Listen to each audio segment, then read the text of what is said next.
전능하사 천지를 만드신 하나님 아버지를 내가 믿사오며 그 외아들 우리 주 예수 그리스도를 믿사오니 이는 성령으로 잉태하사 동정녀 마리아에서 나시고 본디오 빌라도에게 고난을 받으사 십자가에 못 박혀 주시고 장사한 지 사흘 만에 죽은 자 가운데서 다시 살아나시며 하늘에 오르사 전능하신 하나님 우편에 앉아 계시다가 저리로서 산자와 죽은 자를 심판하려 오시리라. 성령을 믿사오며 거룩한 공회와 성도와 서로 통한 것과 죄를 사하시는 것과 몸이 다해 사는 것과 영원히 사는 것을 믿사옵나이다. 아멘. 참으로 좋으신 하나님 아버지, 오늘 성령 하나님께서 우리의 삶 가운데 예수가 주가 되심을, 예수가 그리스도가 되심을 나타내 보여주시길 간절히 원하오며 기하고 계신 예수님의 이름으로 기도드리옵나이다. 찬송 한 곡 읽어야겠습니다.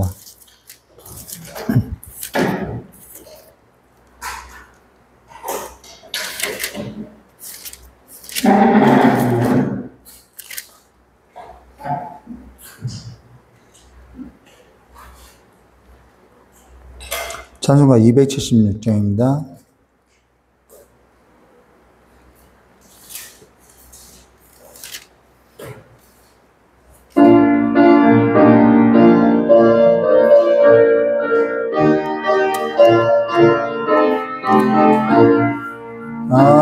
아버지여 이 죄인을 용납하여 주시고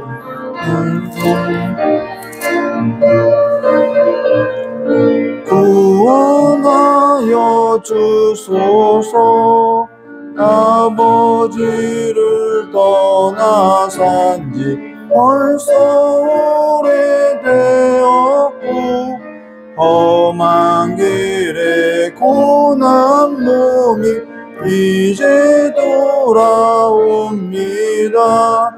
전에 하던 헛된 일을 회통하게 여기고 겸손하게 엎드려서 용서하심 빕니다. 은혜 감당 못하오나 내게 하는 영혼과 나의 약한 육신까지 감히 드리옵니다. 나의 죄를 사하려고 주님 죽으셨으니 그 공로를 의지하여 주만 의지합니다. 아버지여 용납하사 나를 품어주시고 주의 사랑 품 안에서 이리 살게 하소서. 아멘. 우리 오늘 함께 나눈 하나님 말씀 갈라디아서 1장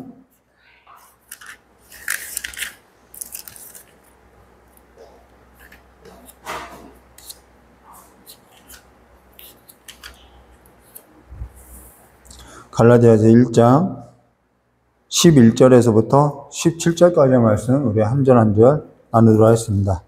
갈라디아서 1장 11절에서부터 17절까지입니다.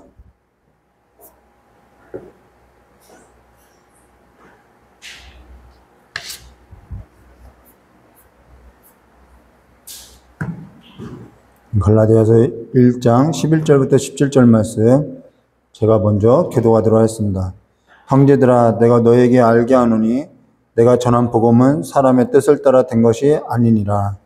내가 사람에게서 가진 것도 아니고 것도 아니고 예수 그리스도의 이심을 발명한 것이다. 내가 이전에 유대교회에 있을 때에 행한 일을 너희가 들었거니와 하나님의 교회를 심히 박해하여 멸하고 내가 내 누구 중에 연락자보다 이렇게 되어지는 책임과 내 조상의 전통에 대하여 자식이 있었으나 건하되 어머니 태로부터 나를 택정하시고 그의 은혜로 나를 부르시니가 그의 아들 예방의 전하기 위하여 그를 내 속에 나타내 시기를 기뻐하셨을 때에 내가 그들과 영원하지 아니하고 함께 하였습니다. 또 나보다 먼저 사도된 자들을 만나려고 예루살렘을 가지 아니하고 아라비아로 갔다가 다시 다메섹으로 돌아왔노라. 아멘. 예, 우리 잠깐 기도하도록 하겠습니다.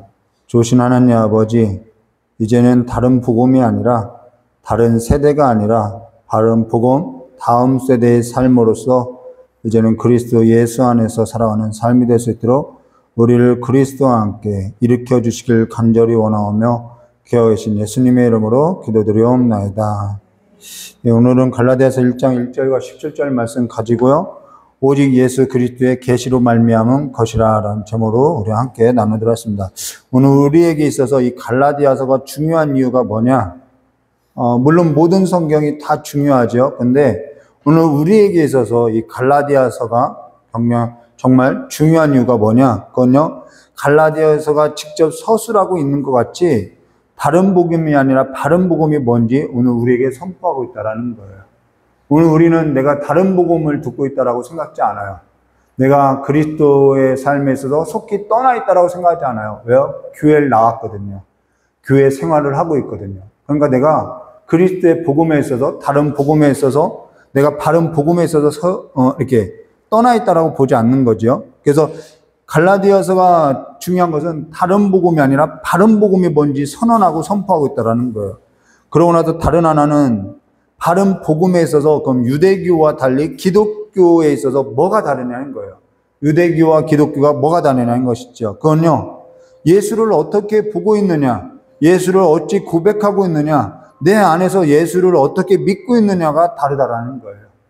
예수를 그냥 어떠한 선지자 중에 한 사람으로서 보고 있느냐, 아니면 정말 예수가 그리스도로 보고 있느냐, 이게 다르다라는 것이죠. 인정하는 것 말고요. 내가 그냥 들어서 교회 생활 하다 보니까 이제 예수가 그리스도야, 하나님의 아들이야, 그렇게 인식하는 것 말고 내가 신앙 고백으로서 믿고 사느냐, 이 문제라는 거예요. 그리고 다른 하나는, 또 다른 하나는 구원을, 그렇기 때문에 구원을 어찌 받냐는 거죠. 이게 이 문제라는 거예요. 구원을 우리가 어떻게 받았냐? 내 행위로서냐, 아니면 믿음으로서냐는 것이죠. 우리가 성령을 어떻게 받았느냐? 행위로서냐, 아니면 예수 그리스도의 공로로서 받았냐는 거예요. 약속으로서 받았냐는 거죠. 우리가 구원을 어떻게 받았느냐는 것이죠. 왜 이게 중요하냐면 구원이라는 것은 내 삶에서도 구주가 누구인지를 고백한다라는 거예요. 내 삶에 있어서 주인, 내 모든 영역에 있어서 전 삶에 있어서 내 주인이 누구냐는 거예요. 이게 구원이죠. 근데 바른 복음이 뭔지에서도 내가 그냥 듣지 못했다면은, 믿지 못한다면은 이 모든 것이 안 된다라는 거예요. 이 모든 것이 다 무너지는 거예요. 그러니까 예수를 믿는다고 해도 전 인격적인, 전 영역적인 삶에서 내가 새로운 삶의 변화가 없어요. 왜요? 내 삶의 주인은 여전히 나거든요. 사실 바른 복음이 뭔지에 있어서 한 번도 듣고 보고도 못한 거라는 거예요. 듣기는 했죠. 근데 이것이 그냥 알았어, 인지는 했지만은 이것이 내 안에, 내 속에 내가 정말 예수가 그리스도로서 받아들이진 않았다라는 것입니다. 여기 함께 있는 성도 중에도요, 충분히 그럴 수 있다라는 거예요. 사람이요, 더러운 귀신이 들려도요, 달라져요. 확 달라져요. 근데 귀신의 영도 아니라, 세상의 영도 아니라 하나님의 영이 들어왔는데, 삶의 주인이 바뀌었는데 우리가 새로운 변화가 없다? 내 인생에 있어서 어떠한 전환점이 없다? 이건요, 예수가 그리스도인지 바른 복음이 뭔지 내가 내 안에서 한 번도 들어본 적이 없다라는 거예요. 듣고는 살았으나 들려진 적이 없다라는 것이죠. 그게 목사라고 해서 다르냐? 아니요, 목사라고 해도요, 얼마든지 신학 갔다 오고 얼마든지 안수 받고 할 수 있다라는 거예요. 성령 받지 못하고 목사할 수 있다라는 거예요. 장로 중에도요, 이 새신자 교육을 받던 중에 장로 중에도요, 내가 예수를 다시 영접하겠다고 하는 분들도 있어요. 권사 중에들도 있어요. 할 수 있어요. 얼마든지 할 수 있어요. 권사 중에도, 장로 중에도, 목사 중에도 교회 다닌 횟수가 얼만데, 내가 교회를 다닌 연수가 얼만데, 교회를 내가 몇 년인데, 교회 다닌 짬밥만 해도 내가 얼마인데 충분히 그럴 수 있다라는 거예요. 여러분, 교회 다니면서 내가 생활한 것이 신앙이라고 착각하지 마세요. 그거 신앙 아니라는 거예요. 생활이 어떻게 신앙이 되냐는 것이죠. 그럼 우리가 지난 시간에 이어서 우리가 이 중요한 일에 있어서 우리가 함께 나눌 건데요. 오늘 성경 11절에 이렇게 말씀하고 있어요. 이 갈라디아서는 정말 복음의 핵심에 정말 반지에 보면은 다이아몬드라고 표현할 정도라는 것입니다. 우리 11절 말씀부터 했습니다. 형제들아, 내가 너에게 알게 하노니 내가 전한 복음은 사람의 뜻을 따라 된 것이 아니니라 라는 거예요. 우리가 여기 중요한 게 있는데요. 하나는 뭐냐면은 형제들아 라는 거예요. 이거 지금 누가 누구에게 한 말이지요? 바울이 지금 갈라디아 교인에게 한 말이라는 거예요. 근데 지금 갈라디아 교인이 어떠하냐면은 이들은 지금 바른 복음, 바울이 전한 그 복음에 있어서 속지 떠나서 변질되고 타락하고 부패하고 배교된 상태라는 거예요. 근데 지금 바울이 이러한 상황을 알고 있는데 바울이 지금 갈라디아 교인을 두고 지금 뭐라고 하냐면은 이런 변질자들아, 이런 배교자들아, 너희들 어떻게 그렇게 하느냐. 제 감정이라고 하면은 그렇게 할 것 같아요. 내 감정대로 한다면 그렇게 말할 것 같아요. 아유, 저러고도 성도야? 저것들 막 이렇게 이야기할 것 같아요. 근데 자기 감정에 있어서 속이 썩어가는데도 자기 감정에 있어서 감정대로 하지 않고 뭐라고 부르고 있어요? 형제들아 라고 부르고 있어요.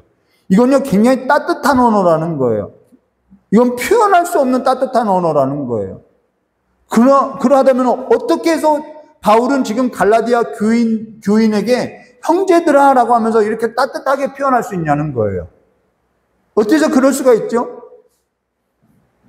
그건요, 사역이라는 것이, 목회라는 것이, 이건 성도로서는 좀 이해하기 어려울 수도 있지만요, 목양이라는 것이 내 감정이 아니라 하나님의 뜻에 있기 때문에 내 뜻에 있어서 내 감정대로 할 수 없어서 내 감정은 썩어 문드러져도요, 어찌됐건 하나님의 부르신 하나님의 자녀이기 때문에 내 감정을 꾹꾹 눌러서 하나님의 뜻을 이루기 위해서 한 사람이라도, 이 변질된 한 사람에게라도 하나님의 뜻을 성취하고자 지금 감정을 꾹꾹 누르고 있다는 거예요.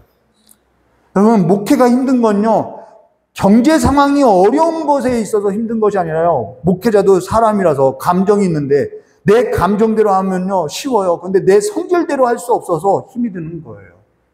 다른 것이 힘든 것이 아니라는 것이죠.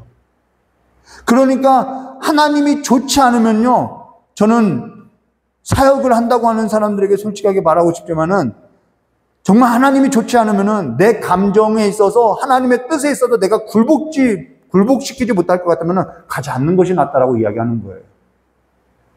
성도는요 그걸 모르니까요, 우리 목회자들이 살아가는 그 형편을 보고요, 아우 힘들겠다라고 이야기해요. 어떻게 저렇게도 살아가지? 근데 그건 힘든 것이 아니라는 것이죠. 그게 힘든 게 아니에요. 속이 썩어져 가는 것이 힘든 거라는 것이죠. 근데 목회를 하고 있다면은 이게 뭔 소리인지 조금 이해는 할 수 있을 것 같아요. 하나님의 뜻 때문에 내 감정을 누르고 살아가는 삶이죠. 그래서 고린도전서 4장 1절과 2절에 이렇게 말씀하고 있어요. 사람이 마땅히 우리를 그리스도의 일꾼이요 하나님의 비밀을 맡은 자로 여길지어다. 그리고 맡은 자들에게 구할 것은 충성이니라. 사역이라는 것은요, 목회라는 것은요, 내 기분, 내 감정 따라서 할 수 있는 것이 아니에요. 사역이라는 것은요, 맡은 자라는 것은요, 맡겨진 이의 뜻을 따라서 행해야 하기 때문에 내 감정대로 할 수 없는 거예요. 그래서 여기 내 감정대로 하지 않고, 앞서서는 그래요. 내가 사람을 좋게 하랴, 하나님을 좋게 하랴 하면서 그렇게 말은 했어도 형제들아 라고 하는 것은 지금 이 미묘한 감정에 서 있다는 것이죠. 하나님의 뜻에 있어서 내가 정말 절절하고 안타까운 심정으로서 내가 너희들에게 이야기하고 있다는 거예요. 근데 그리스도 안에서 우리는 그래요. 이 교회 공동체 안에서 기분 나쁘다고 하기 싫다고 해요. 내 감정대로 믿는 거예요. 내 소견대로 믿어요. 기분 나쁘지 않고 오늘은 뭔가 좋은 것 같아요. 내 기분이 좋아요. 그러면 나 하고 싶은 대로 내가 하겠다고 이야기하는 거예요. 이걸 어떻게 신앙이라고 말할 수 있냐는 거예요. 그 터가 그리스도의 터가 아니라 그리스도의 부르심에 있는 것이 아니라 내 감정에 있는데 어떻게 그걸 좋다고 할 수 있냐는 것이죠. 사실 이건 형제들아라는 것은 단지 갈라디아 교인에게 있어서 부르는 호칭, 야 형제들아 이렇게 부른 것이 아니라 이 태도는요 설교만큼이나 중요한 태도이고 자세이고 행실이라는 것이죠. 근데 이런 태도가 어디서 났는지, 우리가 설교에 있어서 지금 성경에 있어서 보고 들을 때는 그냥 이 태도에 있어서 우리 바울이 이러한 삶의 태도를 가졌습니다. 우리도 바울을 본받아야 합니다. 이런 설교가 아니라는 거예요. 우리는 커다란 한 덩어리로서의 이야기를 지금 들어야 한다는 것이죠. 이 바울의 태도가 어디에 뿌리를 두고 있는지 그걸 봐야 한다는 것입니다. 성령께서는요, 내 삶에 있어서 이 성경 말씀을 비추어줄 때 정말 이렇게 그냥 이 사람을 본받읍시다 위인전처럼 들려주는 것이 아니라는 거예요. 하나의 커다란 뿌리를 보여주고 있다는 것이죠. 그것이 아니면요, 우리의 삶은요, 돌이킬 수 없는 삶을 살 수밖에 없다라는 거예요. 조금 내가 노력하고 나아지고 늘 내 행실을 통해서 내가 이것이 좀 나아졌어, 내 행실이 좀 나아졌어, 그걸 신앙이라고 착각하고 있는 거예요. 우리의 신앙은요, 그 행실에 있지 않다라는 것을 우리가 기억해야 하는 것이죠. 우리의 뿌리는 거기에 있지 않다라는 것입니다. 그래서 우리가 이 갈라디아서를 정말 주의 깊게 봐야 하는 거죠. 그러고 나서 여기 뭐라 하죠? 내가 너에게 알게 하느니 내가 전한 복음은 사람의 뜻을 따라 된 것이 아니라 이 삶이 있다라는 거예요. 나 하나님의 뜻을, 이것이 내 사람의 뜻을 따라서 되는 것이 아니라는 거예요. 그러고 나서 12절에 이렇게 말씀하고 있어요. 이는 내가 사람에게 받은 것도 아니요 배운 것도 아니요 오직 예수 그리스도의 계시로 말미암은 것이라 라는 거예요. 오직 예수 그리스도의 계시로 된 거라는 거예요. 이거는요, 사람이 고안해낸 것이 아니라는 거예요. 사람이 삶을 살아오면요, 경험도 쌓여요, 지혜도 있고요, 지식도 쌓여요. 사람이 살아보니까 먹고 사는 것만큼 즐거운 일이 없더라, 모든 일이 다 부질없더라, 막 이런 일들이 일어난 거예요. 여기서 종교가 만들어지는 거죠. 뭔가를 찾게 되고요. 이건 다 사람이 고안해낸 거라는 것이죠. 근데 오늘 성경이 이렇게 말하죠. 오직 내가 전한 복음은, 이 바른 복음은 오직 예수 그리스도의 계시로 말미암은 것이라 라는 거예요. 그러면은 이게 뭔 소리냐는 거예요. 이 성경 한 구절. 여기 이게 뭔 소리인지 물을 때 얘기해 줄 수 있나요? 저에게 얘기해 줄 수 있나요? 오직 예수 그리스도의 계시로 말미암은 것이다. 이 말에 있어서 얘기해 줄 수 있나요? 벌써 저와 여러분이 교회 생활을 한 지는 10년이 넘어요. 벌써 선생이 돼야 할 때가 지났어요. 근데 이 한 구절조차 얘기해 줄 자가 없어요. 지금껏 내가 뭘 알고 믿고 살아왔는지, 이게 뭔 소리인지도 모르는데 우리가 뭘 믿고 있냐는 거예요. 궁금하지도 않아요. 알고 싶어 하지도 않아요. 이게 뭔 신앙이냐는 것이죠. 연조가 신앙이라고 믿지 말아야 하는 것이죠. 왜 내가 연조를 신앙이라고 착각하고 있냐는 거예요. 오직 예수 그리스도의 계시가 없는데요. 오직 예수 그리스도의 계시라는 것은 이 계시의 주체가 예수라는 거예요. 계시의 주된 것은 그리스도라는 거예요. 그 계시가 나에게 있냐는 거예요. 그러면 계시가 뭐냐? 이거는 여러 번 저에게도 이야기했고 여러분에게도 설교했죠. 계시록을 함께 할 때도 여러 번 얘기했죠. 이 계시는 일반 계시와 저는 그런 신학적인 얘기를 하는 것이 아니에요. 비밀하고 계시하고 다른 것이 있다고 해서요. 비밀은 이 감추었다가 이렇게 보여주면은 저거 종이구나 하는 것이 비밀이에요. 근데 계시는요, 감추었다가 보여줬는데도 알지 못하는 것이 계시예요. 그래서 해석이 있어요. 그래서 계시라는 것은요, 하나님이 이 어떠한 환상을 보여줬어요, 뭔가를 보여줬어요. 근데 보여줘도 보고도 알지 못해요. 그래서 뭐라 하죠? 계시를 열어줘야만 한다라는 거예요. 누가요? 하나님이요. 열어줘야 하는 것이에요. 그래서 계시라는 것은 감춰졌다가도 보여줘도 이게 뭔지 몰라요.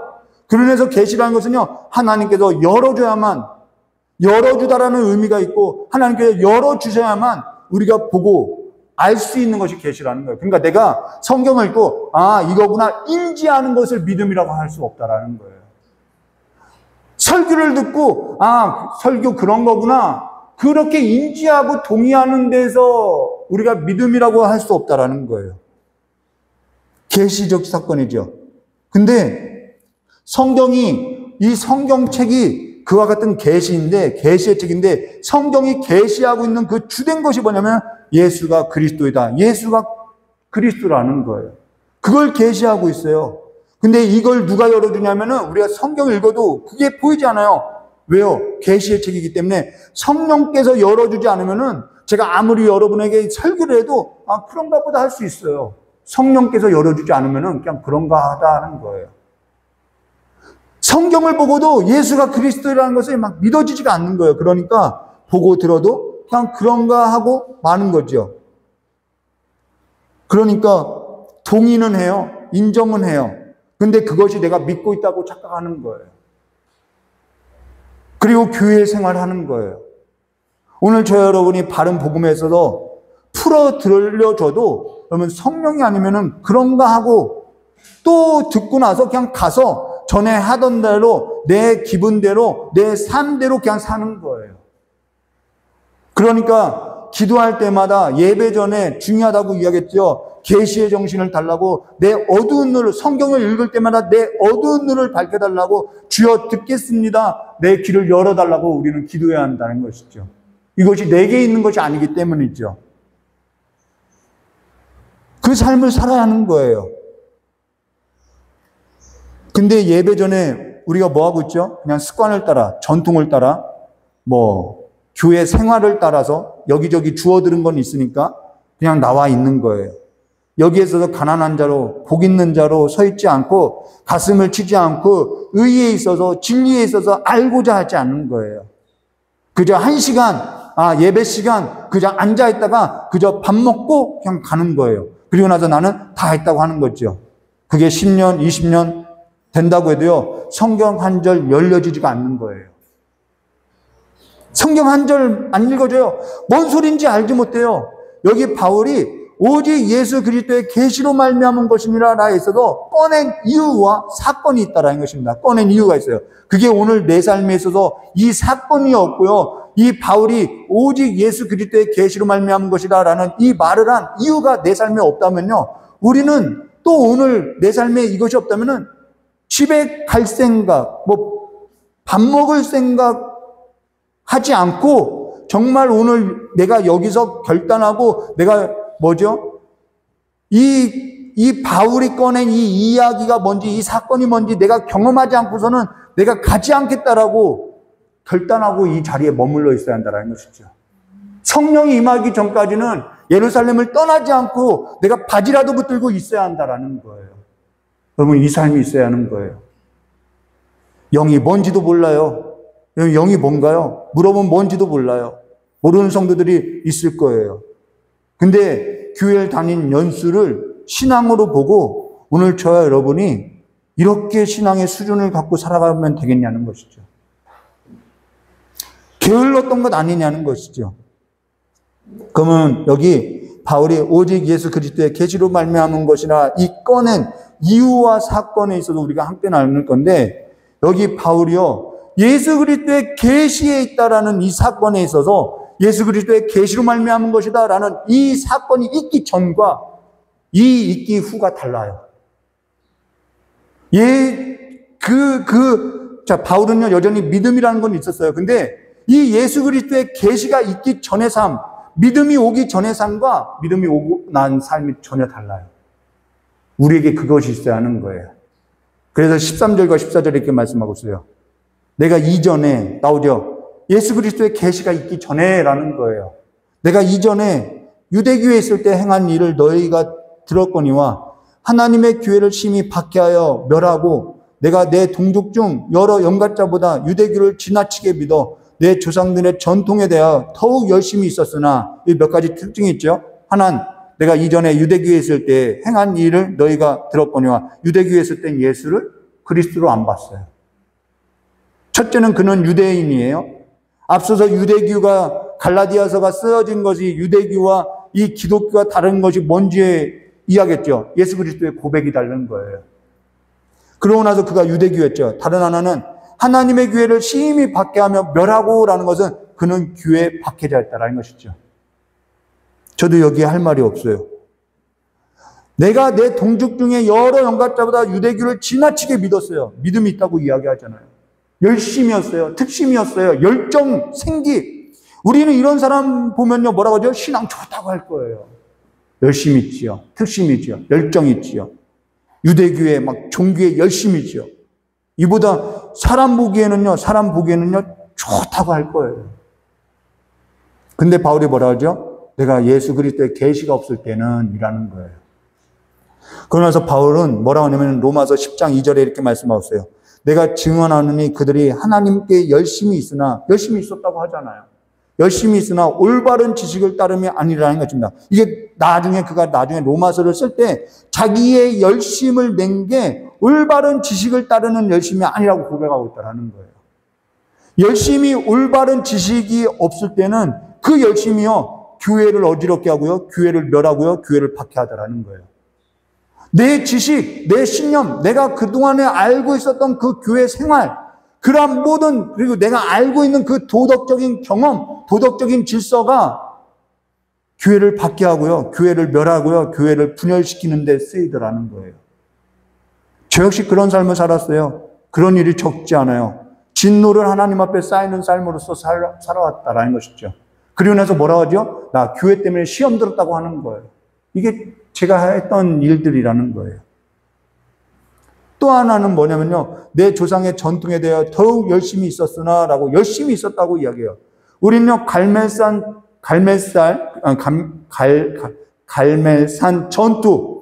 결투, 이 엘리야를 굉장히 높이 평가하고 있어요. 근데 성경은 사실 그걸 평가하고 있지 않아요. 엘리야가 빠진 오류가 뭔지를 보여주고 있어요. 갈멜산 결투를 하고 나서 그가 빠진 오류가 뭐냐면은, 하나님, 내가 열심히 특심이온데 넘어졌다라는 거예요. 그리고 나서 하나님은 그를 막 바람과 지진, 막 그 가운데 하나님이 세미한 음성을 들려줘요. 뭐라고 하는 거죠? 너 말씀에서 떠나 있었다라고 이야기하는 것이죠. 신앙을 아는 그 지식이 그 열심에 있지 않다라고 이야기해주고 있죠. 열심히 신앙인 줄 알고 있는 거예요.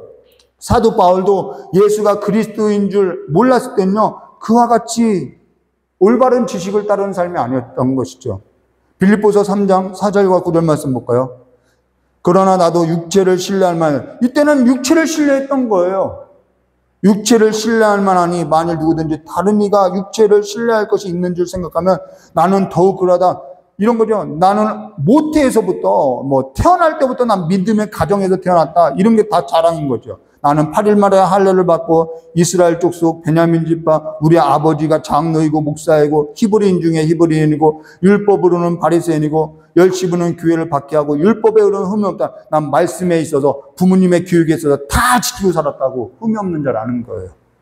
이게 뭐 했다라는 거예요? 예수 만나기 전의 삶이라는 거예요.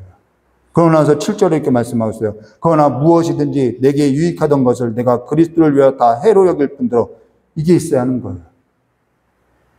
또한 모든 것을 해로 여기면 내 주 그리스도 예수를 아는 지식이 가장 고상하기 때문이라.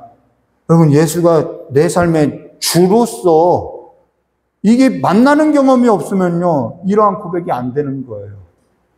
내가 그를 위하여 모든 것을 잃어버리고 배설물을 여기면 그리스도를 얻고 그 안에서 발견되려 함이니 내가 가진 의는 율법에서 난 것이 아니요 오직 그리스도로 믿음으로 말미암은 것이니 곧 믿음으로 하나님께부터 나느니라. 사람에게서 난 것도 아니다. 하나님께로부터 난 것이다. 이 얘기하는 거예요. 계시로 된 것이다. 믿음이 오기 전에는 나도 그와 같았다라는 거예요. 그가 예수를 알기 전에, 예수를 믿기 전에는 어떠한 자였는지 보여주고 나서 그러면은 그가 예수를 어느 때 믿게 됐고 어느 때 알게 됐느냐? 탐의색이라는 거예요. 그가 예수를 믿기 전에는 공문을 받아가지고 예루살렘에서 공문을 받아가지고 교회를 박해하고자 잔멸하고자 담에색을 갈 때 그 담에색에서 누굴 만나면은 부활하신 예수를 봤다는 거예요. 사도행전 22장 4절과 8절이죠. 내가 이 돌을 박해하여 나오죠. 사람을 죽이기까지 하고 남녀를 결박하여 옥에 넘겼노니 이는 대제사장과 모든 장로들이 내 증인이라. 또 내가 그들에게 다메섹 형제들에게 가는 공문을 받아 가지고 거기 있는 자들도 결박하여 예루살렘을 끌고 가 형벌을 받게 하려 가더니 가는 중에 다메섹 가까이 갔을 때 오전쯤 되어 호련히 하늘로부터 큰 빛이 나를 둘러 비치니, 자, 오전 중에 호련히 하늘로부터 큰 빛이 있었다는 것은요, 이들은요, 아, 이거 신의 현현이구나, 하나님의 임재구나 했다는 것은 유대인이면 다 아는 거예요. 근데 내가 땅에 엎드려져 들으니 소리가 있어 이르되 사울아 사울아 내가 왜 나를 박해하느냐 하시기로. 자, 이런 소리가 있으면은 당연히 이거 주의 음성이라는 걸 알아요. 이 유대인들은. 자, 내가 대답하되 그래서 주님 누구십니까? 이때 이 주님은 예수가 그리스도인지를 모르고 하는 거예요. 주님 누구십니까? 하니 이르시되 나는 내가 박해하는 나사렛 예수라 하시더라라는 거예요. 이때까지 예수가요, 그리스도인 줄 몰랐어요. 예수와 그리스도를 따로 알고요. 이들은 그리스도를 소망하고 바라보고 지금까지 몇천 년의 역사를 기다려왔다라는 것입니다. 근데 나사렛에서 무슨 선한 것이 나겠어? 그들 생각이죠. 그들 생각을 믿은 거예요. 나사렛에서 무슨 선한 것이 나겠어? 그들 생각했던 그리스도라는 것은 로마의 철권 통치 아래 해방하는 자, 떡과 물을 주는 자, 이러한 해결자로서의 그리스도를 받았다는 것이죠. 세례 요한도 그와 같이 오류에 빠졌던 거죠. 근데 예수께서 저주를 받아서 그 십자가에 달려 죽더라는 거예요. 근데 예수께서 십자가에 저주를 받아서 달려 죽으면서 뭐라 하죠? 죽기 전에 뭐라 하죠? 예수께서 나를 따라오려거든 십자가를 지고 따라오라는 거예요. 우린 예수를 어찌 보고 있냐는 것이죠. 나를 어떠한 이런 압제로부터 해방시키고 내 삶에 있어서 부귀와 영화를 누리는 그런 해결자로 보냐는 거예요. 예수는요, 십자가 치고 나를 따라오라는 거예요. 그런 예수. 오늘 내가 만나야 할 예수, 나는 그런 예수를 보고 있냐는 것이죠. 근데 여기 사도행전 22장 9절과 11절 이렇게 말씀해주세요. 나와 함께 있는 사람들이 빛을 보면서도 나에게 말씀하시는 이의 소리는 듣지 못하더라. 내가 이르되 주님 무엇을 하리이까? 주께서 이르실 때 일어나 다메섹으로 들어가라. 내게 해야 할 모든 일을 거기서 누가 이루리라 하시거늘 나는 그 빛의 광채를 말미암아 볼 수 없게 되었으므로 나와 함께 있는 사람들의 손에 끌려 다메섹으로 들어갔더라. 근데 여기 두 가지 질문이에요. 중요한 질문이에요. 하나는 주님 누구십니까? 이 질문이었죠. 다른 하나는 주님 무엇을 하리이까? 이때 주님은 알아본 주님이에요. 첫 번째 주님은 몰라봤고 두 번째 주님은 알아본 거죠. 이게 왜 중요하냐면은 지금껏 사울은요 거꾸로 살아왔어요. 신앙이라는 것이 뭘 하는 일에 있는 줄 알았어요. 신앙이 뭘 하는 데 있는 줄 알고 열심을 다해 왔다라는 거예요. 근데 신앙이라는 건요 순서가 뒤바뀌면 안 돼요. 주님 누구십니까? 이 질문이 먼저야 한다는 거예요. 먼저 예수가 누군지 알아야 예수 안에서 내 삶에서 내가 뭐라고 살아야 할지 알게 되는 거죠. 근데 교회를 나오게 되면요. 여러분 교회 나오면 뭐 하게 되죠? 처음에 교회 나오게 되면요. 눈치껏 먼저 믿은 사람들의 그 생활을 보는 거예요. 그리고 나서 교회 생활을 배워요. 교회 나오면 이런 것 해야 돼. 저런 것 해야 돼. 물 떠 올라야 돼. 교회를 생활을 하다 보면요. 열심을 내고 하다 보니까요. 아, 교회 다니는 것은 이런 일 하는 거구나. 이제 교회에 대해서 내가 아는 것 같아요. 그러다 보니까 저 사람 교회에 대해서 헌신하네? 직분을 줘요. 그러다 보니까요. 나중에는 내가 교회를 다니고 내가 짬밥이 얼마인데 나중에는요. 이 예수를 아는 지식 없는 짐승이 되어 있는 거예요. 그러니까 목회자가 아니면은 선지자 같은 사람들이 아무리 진리에 있어서 말을 해도요. 듣지를 않아요. 듣지를 않아요. 신앙이 있는 줄 알고 있으니까 듣지 않아요. 이게 누구죠? 바리새인들이죠. 종교 지도자들인 거죠. 처음부터 복음에 있어서 바른 복음에서도 들려주는 것이 아니라 교회 생활부터 가르쳐주는 거예요. 그러니까 오래 교회를 다녀도 내가 교회 생활을 하고 있으니까 신앙이 있는 줄 알아요. 그리스도의 복음에서는 들어본 적이 없어요. 마음에 와닿아 본 적이 없는 거예요. 그리고 나서 뭐라고 이야기하면은 화를 내요. 이게 고집과 아집만 늘어난 아주 종교인이 돼버린 거예요. 진리를 말해도 영에 있어서 이야기를 해도 듣지를 못해요. 어줍지 않게 혼잡하게 어지럽히고 듣지는 아니하고 교회 안에서 교회 생활하는 연수가 있으니까 하던 대로 하면서 교회 밖에서는 전에 사는 내 방식대로 내 소견대로 아무런 변화가 있지 않아요. 이러한 교인이 얼마나 많은 줄 아세요? 한국이 왜 안 변하냐고요? 이와 같은 성도들이 많아요. 근데 그 책임이 어디 있다고요? 바른 복음을 전하지 않아서요. 이거 강단의 문제인 거죠. 목회자에게 있는 문제죠. 교회 안에서는 얼굴에 가면을 쓰고 있으면서 외식을 하면서 교회 밖에서는 가면을 벗고 행동해요. 그게 뭐냐면 지금 갈라디아 교회에 이 교인에게 왔던 외식하는 자들의 그 거짓 복음을 듣고 갈라디아 교회가 이렇게 빠졌다라는 것이죠. 근데 예수를 아는 일에서는 모든 것을 내가 해로 여긴다라는 그러한 삶도 없어요. 오늘 한국교회에게 내가 예수를 아는 일에서는 모든 것을 해로 여긴다, 배설물로 여긴다라는 그러한 신앙, 그러한 삶 없어요. 삶도 없고 그와 같은 또 삶에 있어서는 내 삶에 있어서 살아야 하니까 허비된 인생을 살고요. 교회 안에 이와 같은 정말 올바른 지식, 바른 복음을 있어서 들어본 적이 없는 정말 이 표현을 쓰고 있어요. 제 표현이 아니라 이성 없는 짐승이 다니는 이 들과 같은 거예요. 교회가. 근데도 진리에 있어서는 길을 닫고 있어요. 내가 교회 생활한 짬밥이 얼만데 그런 소리를 들어. 그러니까 회개도 안 돼요. 마음이 얼마나 굳었는지도 몰라요. 바늘을 찔러도요, 들어갈 곳도 없어요. 애통해야 하지 않을까요, 우리? 15절과 17절입니다. 그러나 내 어머니의 태로부터 나를 택정하시고 그의 은혜로 나를 부르시니가 그의 아들을 이방에 전하기 위하여 그를 내 속에 나타내시기를 기뻐하셨을 때 내가 곧 혈육과 의논하지 아니하고 또 나보다 먼저 사도된 자들을 만나려고 예루살렘 가지 아니하고 아라비아로 갔다가 다시 다메섹으로 돌아왔더라. 이 말은 내가 사람들로부터 얻은 거 아니다라는 것을 이야기하는데 여기 중요한 것이 있어요. 그게 뭐냐면 내 어머니 태로부터 나를 택정하시고 그 은혜로 나를 부르시니가 날 부르시니가라는 거예요. 그분이 어떠한 분인지 안 거죠. 날 부르신 일을 아는 거예요. 그분이 어떠한 분인지 아는 거죠. 날 부르신 이가 어떠한 분인지 아는 거예요. 나를 세우고 나를 살리신 그분이 누군지 아는 거죠. 그분이 내 인생의 주인인 거예요. 그러고 나서 또 한마디가 이야기죠. 그 아들을 이방에 전하기 위하여. 그러니까 예수가 내 삶의 주인이 누구인지 알면요, 내가 뭘 행해야 할지 당연히 아는 거죠. 그 아들을 이방에 전하기 위하여 그를 내 속에서 나타내시기를 기뻐하셨을 때 날 무엇 하기 위해 불렀는지 아는 거예요. 형제들아라고 했던 것은 간곡한 말로 부르는 태도와 자세가 어디 있냐면 애끓는 마음이 어디 있냐면 내 감정대로 하지 않고 내 기분대로 하지 않고 내 뜻대로 할 수 없는 것은 나를 부르신 이가 누군지 아니까 못하는 거예요. 내 뜻대로 할 수 없으니까요. 그래서 형제들아라는 이 단어에 이 모든 것이 다 담겨져 있는 거죠. 이러한 태도가 다 담겨져 있는데요. 그 마음으로서 내가 하나님의 뜻을 따라서 이 글을 쓰고 있다라는 거예요.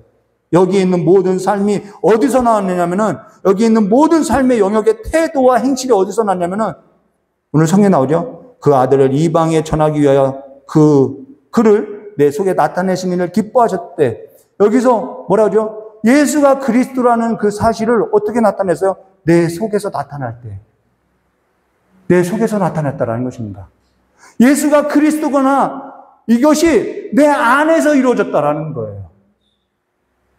교회는 뭘 하는 것보다요, 더 중요한 것이 뭐냐면 내 안에서, 내 속에서 예수가 어떠한 분인지 성령께서 이 성경 말씀에 있어서 가르쳐주고 또 생각나게 해줄 때, 비추을 때 내 안에서, 내 마음에서 정말 그 예수님이 하나님의 아들이셔서 내 마음이 뜨거워질 때 예수가 주가 되고요. 내 인생에 있어서 주인이 예수가 될 때 우리는 그것이 내 안에서 마주하게 될 때 주님 내가 무엇하리까 이 삶이 되는 거예요. 그런데 그것이 안 되고 있잖아요. 오늘 우리의 삶 가운데는 주님 주 뜻대로 하소서 이게 안 되고 있는 거예요. 근데 예수가 누군지 모르니까 내 감정대로 교회를 다니고 떠나고 교회 일에 있어서도 내 감정대로 하다가 교회에 나와도 예수가 아닌 세상이 좋으니까 잠깐 그냥 이 예배 시간에 잠깐 들렸다가 나가는 삶의 태도로서 내가 성령 받기 전에는 이 교회를 떠나지 말아야지 않겠냐는 거예요. 이 예배의 자리, 이 기도의 자리 지켜야 하지 않겠냐는 것이죠. 여러분 교회를 나가요. 예배당을 밖에 나가요. 그리고 나서 내가 살던 삶대로 살아요. 그것이 뭐와 똑같냐면은 산 아래의 이스라엘 백성과 똑같아요. 산 아래에 있는 이스라엘 백성들이 애굽에 섬겼던 그 신들을 모셔다가 그 애굽에 섬겼던 그 옛 삶, 세상의 그 풍습대로 춤추고 노래하고 있다는 거예요. 하나님을 알지 못하는 다른 세대가 된 거예요. 출애굽기 32장 18절과 19절 말씀 볼까요? 모세가 이르되 이는 승전가도 아니요 패하여 부르짖는 소리도 아니라 내가 듣기에는 노래하는 소리로다 하고 전에 가까이 이르러 그 송아지와, 자, 송아지, 이거 애굽에서 섬겼던 거죠. 그 앞에서 춤추는 것들을 보고 크게 놓아여 손에서 그 판들을 산 아래 던져 깼대요. 언약 깨버린 거지요. 애굽 신 아래에서 애굽의 풍속을 따라서 노래하고 춤추는 그 삶에 있어서 내가 산에서 내려오니까, 내가 교회 밖에 나오니까 내가 애굽 살던 사람대로 그냥 사는 거예요. 산 위에서 누굴 만나지 못한 거죠? 그 영화로운 하나님을 뵙지 못한 거죠. 내 안에서 만나지 못한 거죠. 내 속에서 예수를 뵙지 못한 거죠. 내 속에서 예수가 어떠한 분인지 모르니까 세상 풍속에서 살든 내 감정을 따라서 내 육체를 신뢰하고 살든 어떠한 형태이든지 그게 상관이 없어요. 그러면서 뭐라고 하죠? 나 예수 믿고 있다고 하는 거예요. 그러면서 성경을 얘기하고 풀어줘도 교회를 다니는 횟수가 내가 얼마인데 하면서 그 마음에 정말 말씀 한 구절도 들어가지 않더라는 거예요. 그게 무슨 신앙이냐는 거죠. 그리고 또 한편은 뭐죠? 난 술도 안 해. 난 노래도 안 해. 나는 뭐 연속극도 안 봐. 난 도박도 안 해. 여러분, 그것이 우리는 은혜라고 생각하고 있어요. 그 은혜 아니에요. 그건 또 다른 형태의, 나는 그것도 하지 않아 라는 또 다른 형태의 율법이라는 거예요. 그러면서 서로 비난하고 있어요. 신앙이라는 것은 난 그런 것도 안 해라고 있는 것에 있지 않아요? 오늘 신앙을 정확하게 이 갈라디아서가 규정하고 있어요. 뭐라고 하죠? 내 어머니 태로부터 나를 택정하시고 그 은혜로 나를 부르신 이의 그 삶에 있다라는 거예요. 나를 부르신 이의 삶에 있다라는 거예요. 오늘 예수를 아는 삶에 있어서 힘쓰고 내 안에 내 속에 예수를 발견하고 예수 안에서 내가 어떠한 자인지를 또 발견한 삶으로서 주께서 나를 부르신 그 부름에 있어서 일어나는 성도가 되시기를 주님의 이름을 축원합니다. 우리 이수준은 안 돼요. 수요일 전에부터 지금 청년들에게 아주 쓴소리를 했어요. 쓴소리를 하고 나서 지금 청년들이 깨어서 지금 회개하고 말씀 보고 기도하고 있어요. 지금 우리는 작년이라고 하면 권사님밖에 없어요. 권사님들의 신앙의 수준이요? 이것으로는 안 돼요.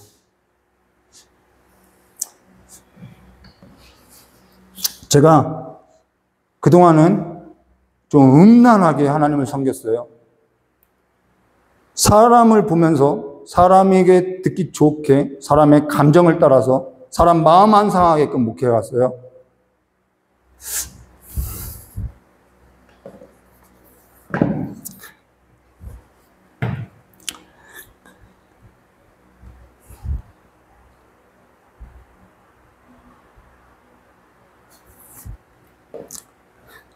근데 이제는요, 여러분에게 좀 쓴소리도 하고요. 하나님 보실 때 하나님을 좋게 하는 목회를 하려고 해요. 이제 여러분에게 있어서 좀 가슴 아픈 소리도 할 거예요. 좀 찔리는 소리도 할 거예요. 그러나 우리가 하나님 앞에 그렇게 살아가는 것이 더 옳다라는 것을 여러분 기억하고 다시 한번 하나님 안에서 내 주 안에서 발견되는 인생 되시기를 주님의 이름으로 축원합니다. 자, 기도하도록 하겠습니다. 참을 좋으신 하나님 아버지, 갈라디아서를 다시 한번 우리에게 들려주게 하셨사오니 우리의 삶에 있어서 다시 한번 성령 하나님께서 예수 그리스도가 주가 되심을 보게 하여 주시었고 이제 우리의 삶이 있어서 내가 주인 된 삶으로서 살아가는 것이 아니라 다시 한번 복음 앞에 서는 삶이 될 수 있도록 복을 내려주시길 간절히 원하오며 기억에 계신 예수님의 이름으로 기도드리옵나이다. 여러분에게 이제는 여러분의 마음을 빼앗고자 하는 그런 목회하지 않을 거예요. 여러분에게 잘 보려는 목회하지 않을 거예요. 우리 찬양 부르고 깨달은 말씀 붙들고 잠깐 기도하고 돌아가도록 하겠습니다. 찬송가 279장입니다.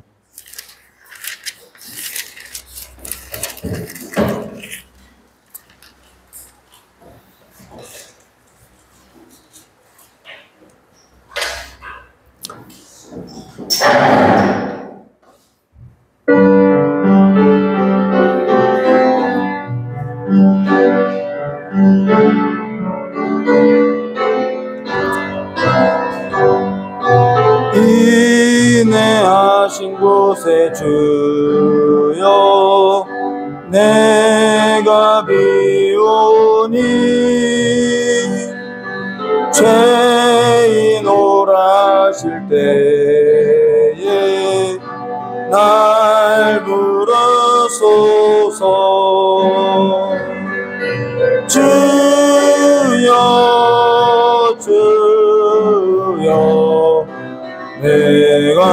비오니 죄인 오라실 때에 날 부르소서.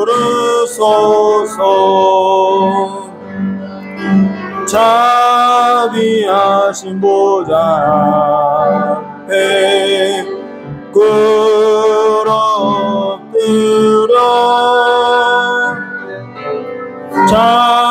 자복하고 회개하니 믿음 주소서. 주여 주여 내가 비오니 죄인 오라실 때에 날 부르소서. 주의 공을 위하여 주께 가오니 상한 마음을 고치시고 구원하소서. 주여 주여 내가 비오니 죄인 오라실 때에 날 부르소서. 만복 끊은 우리 주여 위로하소서.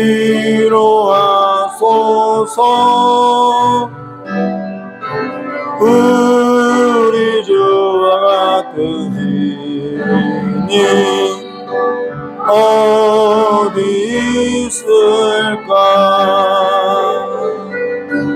주여 주여 내가 비오니 죄인 오라실 때에 날 부르소. 주여 주여 주여 주여 내가 비오니